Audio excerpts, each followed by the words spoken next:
नमस्कार दोस्तों, स्वागत है आपका हमारे इस वीडियो में। आज के इस वीडियो में जानेंगे साइकोलॉजी का पेपर नंबर 122 है, जो पेपर रहेगा फर्स्ट ग्रेड भर्ती परीक्षा 2022 का भौतिक विज्ञान का। और अगर आप साइकोलॉजी के सभी पुराने पेपरों के वीडियो एक जगह देखना चाहते हो तो इस चैनल पे प्लेलिस्ट बनाई हुई है, जिसमें आज तक हुए सभी पेपर के वीडियो मिल जाएंगे।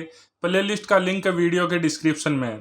दोस्तों, पहला क्वेश्चन जो इस प्रकार से है, निम्नलिखित में से कौन सा कथन संप्रेषण के संदर्भ में सही नहीं है? तो यह पारस्परिक संबंध स्थापित करने की एक प्रक्रिया है, यह स्तर प्रक्रिया है, यह उद्देश्यपूर्ण प्रक्रिया है, इसमें मनोसामाजिक पक्ष समावेशित होते हैं। तो इसका सही आंसर ऑप्शन नंबर 2 रहेगा। निम्नलिखित में से कौन सा सिद्धांत व्यवहारवादी अधिगम सिद्धांत से संबंधित है? तो थॉर्नडाइक का प्रयास एवं त्रुटि अधिगम सिद्धांत, ऑप्शन नंबर 3 सही रहेगा। निम्नलिखित में से कौन सी किशोरावस्था की विकासात्मक विशेषता नहीं है? संचय प्रवृत्ति, विरोधी मानसिक दशाएं, व्यवसाय की चिंता, वीर पूजा की भावना।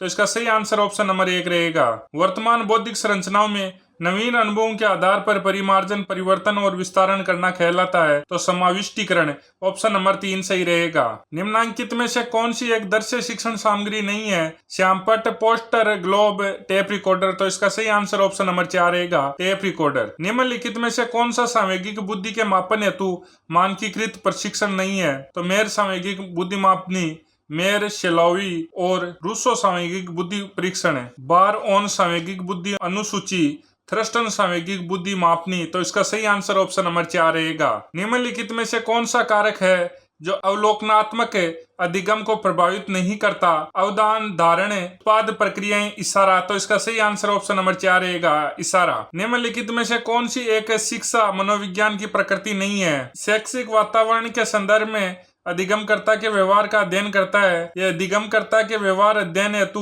वैज्ञानिक दृष्टिकोण अपनाता है। यह तर्क, दर्शन और नैतिकता से संबंधित है।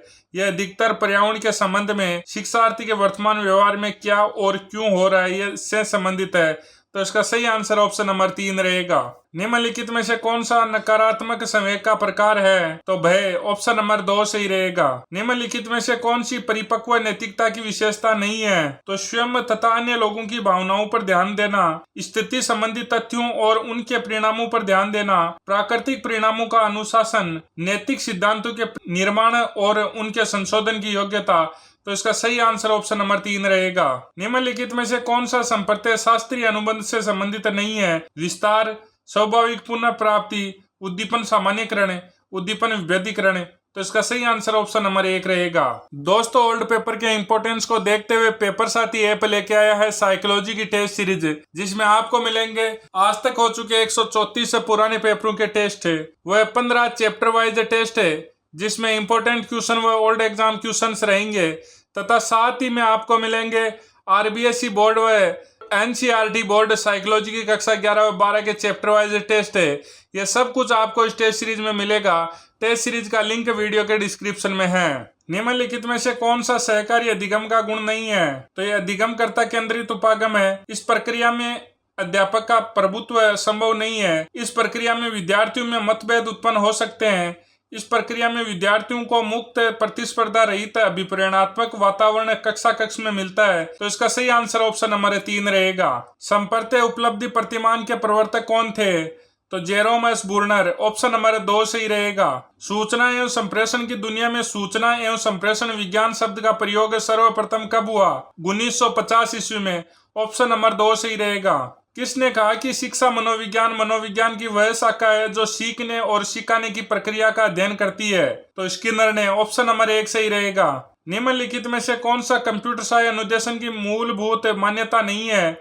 एक ही समय पर अनेक विद्यार्थियों को एक साथ अनुदेशन प्रदान करना, विद्यार्थियों की निष्पत्ति का स्वतः ही रिकॉर्डिंग होते रहना, विधियां एवं तकनीकों के प्रयोग में विविधता, शिक्षण अधिगम प्रक्रिया में भिन्नता। तो इसका सही आंसर ऑप्शन नंबर 4 रहेगा।